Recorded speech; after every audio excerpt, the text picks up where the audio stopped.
Hi hello అందరూ ఎలా ఉన్నారు? ముందుగా మీ అందరికీ ధన్యవాదాలు.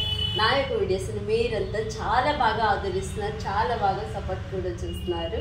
అయితే ఈరోజు బయటేమో వర్షం, ఇంట్లో రోజుకి చపాతీలు పరోటాలు ఎత్తుకొని స్పైసీగా ఏమైనా కావాలని అడిగారు పిల్లలు. అయితే ఈరోజు స్పైసీగా టేస్టీగా చేయాలని చెప్పి వాళ్ళు అడిగితే ఇంట్లో శనగపిండి అయిపోయింది. మేము ఎప్పుడు శనగపిండి బయట నుంచి కొనము, కల్తీ చేస్తారు కాబట్టి మీరు గమనించండి. బయట కొన్న శనగపిండి కొంచెం రఫ్గా ఉంటుంది, మనం ఆడించుకుంటే ఇలా ప్యూర్గా మెత్తగా స్మూత్గా బాగుంటుంది. బయట ఏంటంటే శనగపిండిలో కాస్తంత వరిపిండిని కలిపేస్తారు. అయితే ఈరోజు ఆడించిన శనగపిండితో ఏమేమి అయిపోతున్నానో చూసేయండి. అరటికాయలు తీసుకున్నాను, 2 అరటికాయ బజ్జీ, ఉల్లిపాయ బజ్జీ, పండు మిర్చి బజ్జీ, గ్రీన్ మిర్చి బజ్జీ. టేస్ట్ అయితే వేరే లెవెల్ వస్తుంది. నేను చెప్పినట్టు మీరు కూడా ట్రై చేసేయండి. అయితే రండి వీడియోలోకి వెళ్ళిపోదాం. మనం అరటికాయని తొక్కు తీసే ముందు నీటిలో కాస్తంత పసుపు సాల్ట్ని యాడ్ చేసుకుంటే అరటికాయ అనేది కండ్రెక్కదు. అలాగే ఇలా మనం అరటికాయని ముందుగా నీటిలో వేసుకుంటే మన చేతులు కూడా అరటికాయ కట్ చేసినప్పుడు బ్లాక్ అయిపోతాయి కదా, నల్లగా అవ్వవన్నమాట. సో ఇప్పుడు ఈ అరటికాయకి ఎక్కువ శాతం అరటికాయ బజ్జీకి ఎప్పుడు తొక్కు తీయకూడదు, జస్ట్ ఇలా తీస్తే సరిపోతుంది. మనం అరటికాయని కాస్తంత పొడిగ్గా కట్ చేసుకోవాలి. ఓకే, పొడిగ్గా కట్ చేసుకున్న తర్వాత మళ్ళీ మనం సెంటర్గా కట్ చేసుకోవాలి. సెంటర్గా కట్ చేసుకున్న దాన్ని మనం ఇలాగా కట్ చేసుకోవాలి. పొడుగ్గా సన్నగా ఇలా కట్ చేసుకుని మనం వీటిని నీటిలో వేసుకోవాలి. పలాస్గా కట్ చేసుకోవాలి.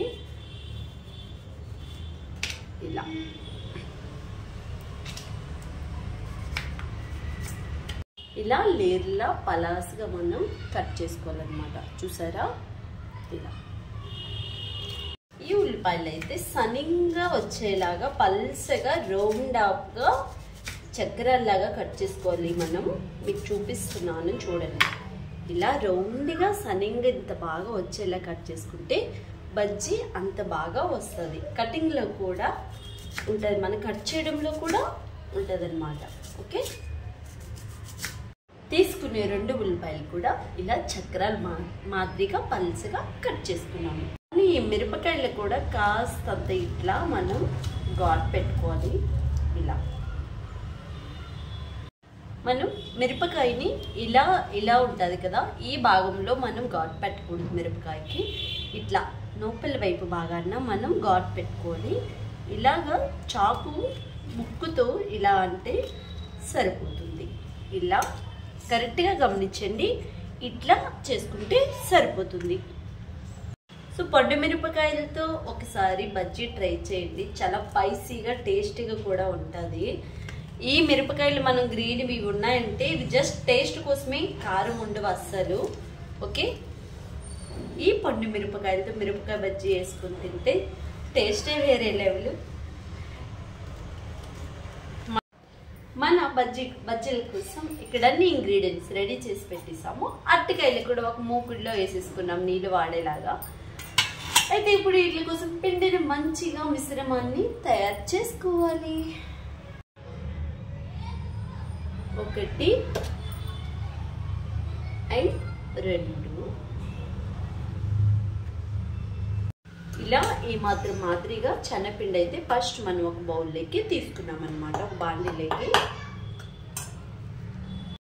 ఇప్పుడు మనం శనగపిండిని తీసుకున్నాము కదా, దీనికి టేస్ట్కి సరిపడగా కారాన్ని వేసుకోవాలి. ఇది మసాలా కారమే, మీ ఇంట్లో మసాలా కారమైనా వేసుకోవచ్చు, మీరు తయారు చేసుకున్న పొడి కారం అంటే పొడి కారాన్నైనా వేసుకోవచ్చు.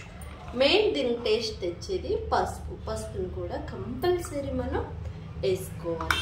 అలాగే ఈ పిండికి రుచికి సరిపడగా సాల్ట్ని కూడా మనం యాడ్ చేసుకోవాలి తగినంత. ఓకే, అలాగే కాస్తంత వాముని కూడా మనం కంపల్సరీ ఇందులో వేయాలి. ఓకే, కాస్తంత వాముని కూడా వేసేసాము. ఇందులో అలాగే కాస్తంత అల్లం వెల్లుల్లి పేస్ట్ని కూడా మనం యాడ్ చేసుకోవాలి. ఇందులోనే కాస్తంత నిమ్మకాయ జ్యూస్ని కూడా మనం వేసుకోవాలి. 1 స్పూన్, 1 చెంప నిమ్మకాయ చెంపనైతే నేను టేస్ట్ పెరగడం కోసం ఇందులో కాస్తంత నిమ్మకాయ జ్యూస్ని కూడా వేసుకోవాలి. మిరపకాయ బజ్జీ సాఫ్ట్గా కాస్త స్మూత్గా టేస్టీ కావాలంటే కాస్తంత పెరుగుని కూడా మనం ఇందులో యాడ్ చేసుకోవాలి. ఇప్పుడు ఈ మిశ్రమాన్ని అంతా కలిసేలాగా మనం మరీ థిక్నెస్ కాకుండా మరీ పల్స్గా కాకుండా మనకి మిడిల్లో ఉండేలాగా నీళ్ళు వేసుకుంటూ మంచిగా మనం దీన్ని కలుపుకుంటూ ఉండాలి.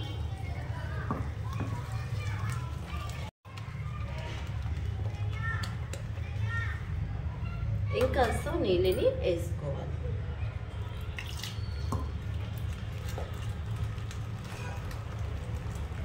మంచిగా బాగా కలపాలన్నమాట. ఎందుకంటే పెరుగు కారం ఇవన్నీ మంచిగా ఆ శనగపిండిలో కలిసిపోవాలి. ఇంకాస్త వాటర్ వేసుకోవాలి.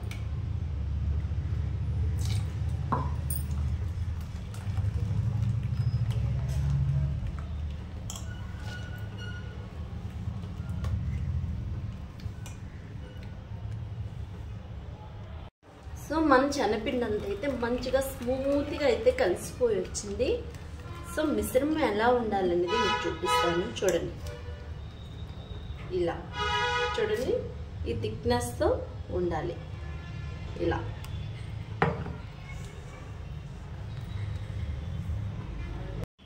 స్టవ్ పైన డ్రీప్ ఫ్రైకి సరిపడగా స్టవ్ పైన ఆల్రెడీ బాండీ పెట్టుకున్నాం. ఈ బాండీలో డ్రీప్ ఫ్రైకి సరిపడగా మన నూనెని అయితే పోసుకోవాలి.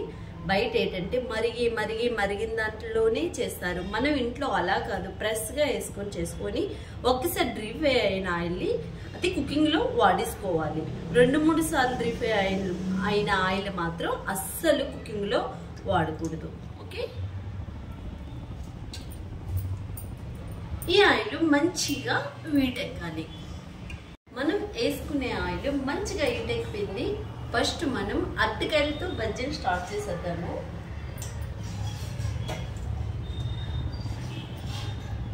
చూడండి, జస్ట్ దీంట్లో ఇట్లా అప్లై చేస్తే మొత్తం అంటుకుపోతుంది.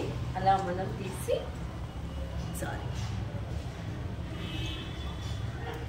అంతే, వెరీ సింపుల్. కాకపోతే మనం కట్ చేసుకోవడంలో ఉంటుంది, మిశ్రమాన్ని కలుపుకునే దాంట్లో ఉంటుంది. మన అరటికాయ బజ్జీ అయితే మంచి కలర్ఫుల్గా వచ్చేసింది. చూసారా ఎంత బాగా వచ్చిందో. అయితే ఇక్కడ చాలా మంది ఇంట్లో కూడా వంట సోడా వాడతారు. వంట సోడా అనేది ఆరోగ్యానికి అస్సలు మంచిది కాదు. ఇలా కాస్తంత పెరిగిని మీరు యాడ్ చేసుకుంటే ఇలా మంచిగా అయితే వచ్చేస్తాయి అన్నమాట. ఇది ఒక టేస్ట్ కూడా ఉంటుంది, ఒక డిఫరెంట్ మంచి టేస్ట్ కూడా ఉంటుంది, హెల్త్ కూడా చాలా మంచిది.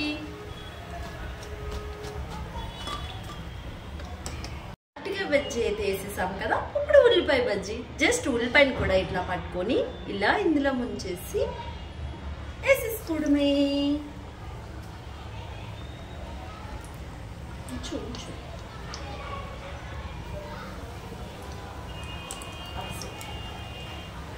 ఇలా ఉల్లిపాయ అంతా కూడా ఇలా గోల్డెన్ కలర్ వచ్చేదాకా ఎగించుకొని తీసుకోవడమే.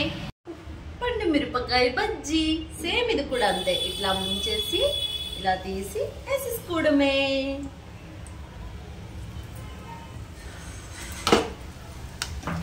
ఇంట్లోని అందరిమీ కలిసి ఫుడ్ని ప్రిపేర్ చేసుకుందాం. ఎంత బిజీగా ఉన్నా కానీ మన ఆరోగ్యాన్ని మాత్రం కాపాడుకోవాలి.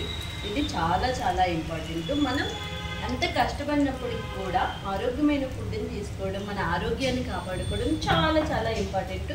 ఓకే, ఇవి పండు మిరపకాయలు మా వారు తింటారు, సో ఇవి మా కోసం. ఇవి కూడా అంతే, ఇట్లా ముంచేసి ఇలా వేసేసేయడమే. మిరపకాయ అంతా ఫుల్ ముల్లగాలి, ఇది పెద్దవి కాబట్టి కొంచెం వేసుకోవడమే. ఇవి కూడా ఇలా గోల్డెన్ కలర్ అయితే వచ్చేసాయి. వావ్, చూసారు ఇది ఎంత క్యూట్గా ఉంది, బుచ్చిగా బలిగా స్మూత్గా, నోరు ఊరిపోతుందా? అయితే ఎందుకు వెంటనే వీడియో స్టార్ట్ చేసేయండి. మరి బజ్జీలన్నీ ఇలా రెడీ అయిపోయాయి. బజ్జీ ఉట్టి బజ్జీతో సోస్ కాకుండా దీంట్లోకి ఒక చట్నీ చెప్తాను, ప్రిపేర్ చేస్తాను ఆల్రెడీ, మీకు కూడా చూపిస్తాను రండి. చట్నీ, ఈ ఉల్లిపాయ చట్నీ ఏంటంటే 3 పెద్ద సైజు ఉల్లిపాయలు తీసుకొని చిన్న చిన్న ముక్కలుగా కట్ చేసుకోవాలి. ఇందులో ఒక 4 స్పూన్ల వరకు పెరిగనేసుకోవాలి. కాస్తంత కారం, కాస్తంత మిరియాల పొడి, కాస్తంత సాల్ట్, కాస్తంత నిమ్మకాయ జ్యూస్ వేసుకొని దీంతో తింటే టేస్ట్ వేరే లెవెల్, తగ్గేది లేదన్నట్టు. వీడియో మీకు కూడా నచ్చిందా? అయితే ఎందుకు ఆలస్యం, మీరు ఇచ్చే లైక్ మాకెంతో సపోర్టెడ్గా ఉంటుంది. నెక్స్ట్ మంచి సరుకు వీడియోతో మళ్ళీ కలుసుకుందాం. ఆరోగ్యమే మహాభాగ్యమని గుర్తుపెట్టుకోండి.